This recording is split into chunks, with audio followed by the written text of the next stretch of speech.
Uma das coisas que eu mais gosto de ver no Nordeste é como a cultura europeia se misturou ao povo local. Tem muitos arianos no Nordeste, de linhagem ariana.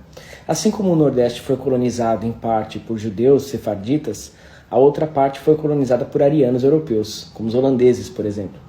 E isso está até na sonoridade. Tem várias bandas de forró do Nordeste que fazem uma mistura de heavy metal, de rock, principalmente da Europa, o rock alemão, do Scorpions, da Suécia, do Europe, e mistura isso com elementos do forró. Veja que massa isso, cara. Então repara que massa, né? A influência ariana na música do Nordeste. Essa música originalmente é um rock de uma banda sueca chamada Europe, e ela tem até aquele refrãozinho que tá na cabeça de todo mundo, né? Turururu, tururututu. Isso é uma linha melódica puramente ariana, europeia, sueca, né? E você vê, lá no Nordeste, o Cícero Dantas, que é um cantor de forró, fez uma versão muito bem executada dessa música, muito legal. E até a expressão vocal dele lembra de alguns cantores de heavy metal. Essa transição que ele faz de voz de peito, voz de cabeça. É muito legal isso, cara, porque você vê que a influência ariana no Nordeste é muito grande e vai viver para sempre. Aliás, muitos aficionados por Senhor dos Anéis, leitores do Tolkien, são nordestinos. Então, o heavy metal, o hard rock, ele tem uma origem ariana, né? Não é à toa que as melhores bandas de heavy metal e de hard rock são europeias, né? Pelo menos na minha opinião. Os Estados Unidos produziu grandes bandas, mas em termos de hard rock, heavy metal, para mim as melhores são europeias. E isso é muito interessante, porque na verdade o hard rock e o heavy metal usa várias linhas melódicas, campos harmônicos da música clássica erudita, que é ariana. A música clássica é de berço ariano europeu. Então isso está enraizado também no Nordeste. Muitas bandas que nem o Calcinha Preta já fez música cover do Angra, do Xamã, do Scorpions. É que eu entendo também que não vende muito para a grande massa, né? E aí quando adapta para o forró, fica divertido e as massas consomem mais. Mas o Nordeste tem uma parcela do Nordeste bem ariana. Viu? E tem muitos nordestinos que às vezes não se expressam porque tem medo de serem chamados pelos esquerdistas malditos, que o inferno os consuma, de tupinivikings. Não tem problema nenhum, cara. Se você é um tupiniviking, assume que você é um tupiniviking, ajude a propagar a cultura ariana aí no Nordeste, a cultura branca europeia, sabe? E vai pra cima. Bota o seu sobretudo aí no calor de 40 graus, toma seu hidromel, não tenha medo, porque tá no seu inconsciente coletivo, tá na sua memória ancestral, tá no sangue, tá? Arianos têm que ser arianos em qualquer lugar do mundo. Não sabemos as razões pelas quais as suas famílias foram pro Nordeste. Mais uma vez aí, e uma vez assimilados pela cultura local, tenham também sempre em mente que vocês podem ser arianos em qualquer lugar do mundo. Porque é sobre isso o arianismo, né? Essa história do ariano, loiro, de olhos claros, em parte é verdade, porque realmente era o fenótipo e o genótipo da raça ariana, do começo da raça ariana ali no norte da Europa, mas em parte isso é uma retórica muito manipulada pela esquerda, pela sinagoga de Satã e por Hollywood. Se você não é loiro de olhos claros, você não é ariano, muito pelo contrário. Vamos lembrar, por exemplo, que a etimologia do nome do Irã, do país Irã, é Ariã, onde tem um túmulo do rei Darius descrevendo que ele era um grande rei ariano. E os iranianos, raramente você vai encontrar ali loiros de olhos claros. Então, lá no começo do desenvolvimento da raça ariana, no norte da Europa, eles eram loiros de olhos claros e pele branca. Mas eles foram descendo. Primeiro pelos países bálticos, como por exemplo na Lituânia, terra da minha avó. Loirinha, olhos claros. Depois desceram pelo rio Volga, as estepes da Rússia, foram para o Oriente. Então, começando, a raça ariana floresce no norte da Europa e ela vai descendo. Ela começa realmente com aquela aparência muito brancos, pele bem clara, cabelo loiro, olhos claros, mas eles vão descendo, né? Passam ali pelos países bálticos, descem pelo rio Volga, as estepes da Rússia, entram pela região da Ucrânia, vão para o Oriente, e lá no Oriente eles se espalham. Então eles chegam até o Tibete, os Himalaias, depois vão para o Oriente Médio, até o Egito. Existem descobertas, né, de que pinturas, inclusive estátuas dos antigos faraós, brancos, muito brancos, com olhos claros. E terminam sua jornada ali, próximo do Oriente Médio. O Irã é um país ariano, onde eles fundaram a escola do zoroastrismo.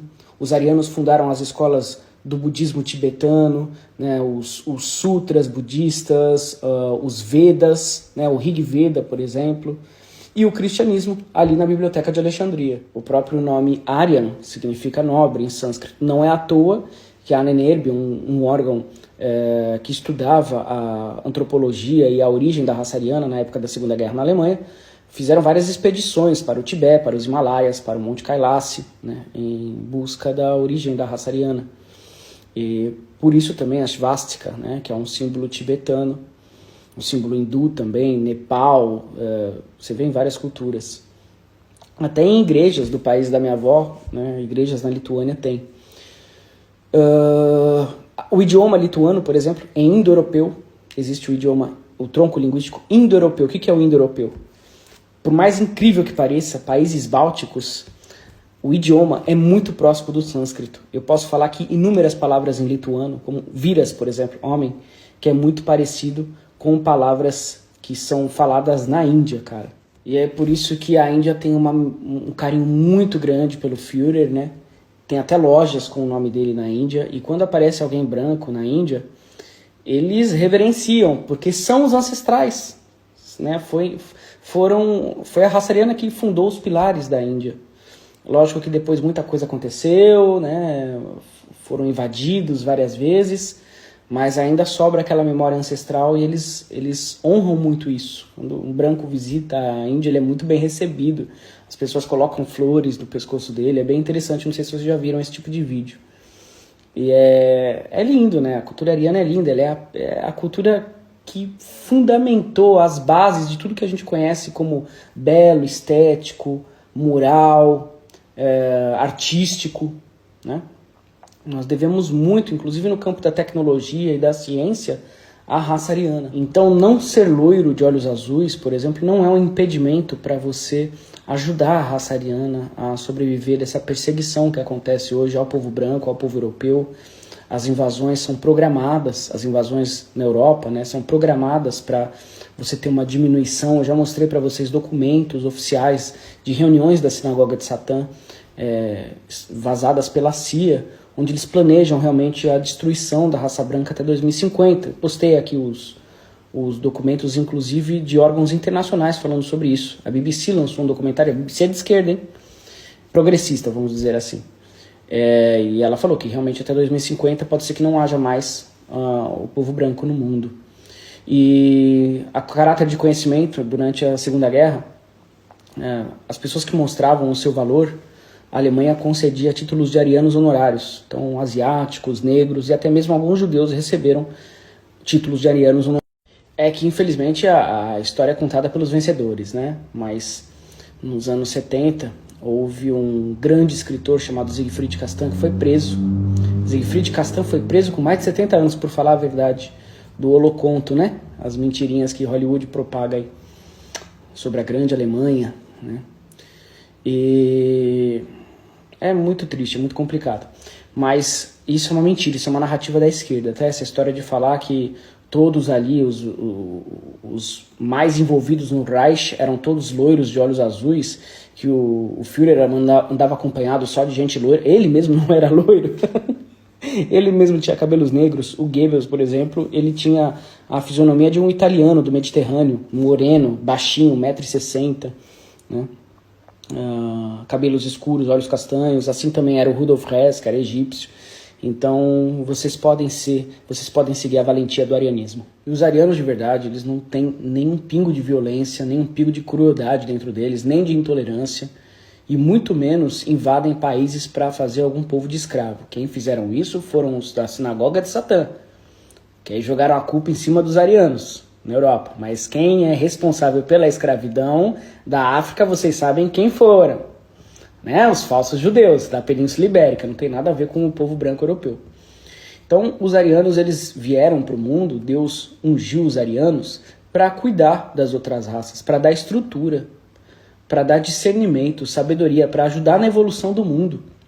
E foi isso que os arianos fizeram durante muito tempo, muitos milênios. Eu só posso conversar com vocês por conta do celular, que é uma invenção ariana, né? Então é muito triste o que vem fazendo, os protocolos que são adotados contra a raça ariana, e nós vamos resistindo. Os arianos não são violentos, tá? Mas eles se defendem, e defendem a tradição.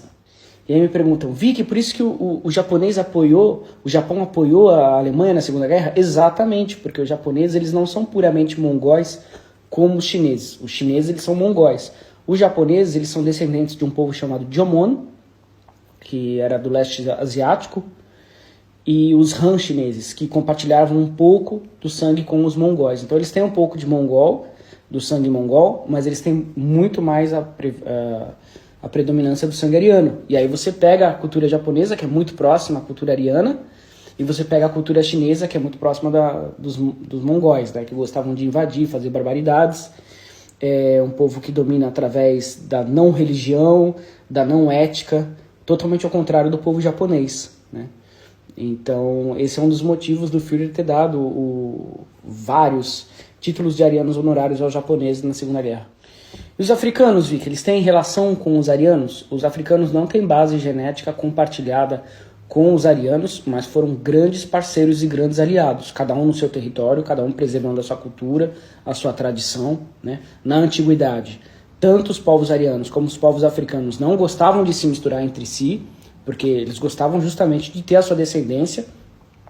Então são dois povos muito honrosos, que sempre trabalharam juntos, né? Inclusive na luta contra os verdadeiros exploradores do mundo.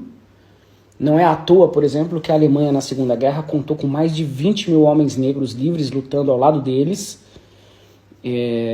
Mas hoje, infelizmente, a esquerda tomou muito dos descendentes africanos no Brasil, com discursinhos anti-brancos. Infelizmente, perdemos os nossos aliados aí. Muitos, mas não todos. Mas tem uma legião de negros, NS. O movimento está crescendo bastante entre os negros nacionalistas. O próprio Kanye West está encabeçando esse movimento. Kanye West, NS, né? Contra Hollywood, contra o sistema satânico global. E tá chegando no Brasil, né? Inclusive vai ter show do Kanye West aí no Brasil em breve. Então vamos ver se a galera desperta. Os arianos e os negros eles vão sempre viver isolados, cada um separado do outro. Claro, não vai visitar o país do outro, isso sempre aconteceu. A Alemanha recebia africano, a África sempre recebeu alemão, mas as duas etnias elas vão voltar a se separar e vão formar grandes impérios. Assim é para ser, assim é o que Jesus abençoa que aconteça. O Império Ariano no mundo, o Império Negro, o Império Asiático, cada um no seu território, no seu quadrado, se respeitando sempre e combatendo o mesmo inimigo.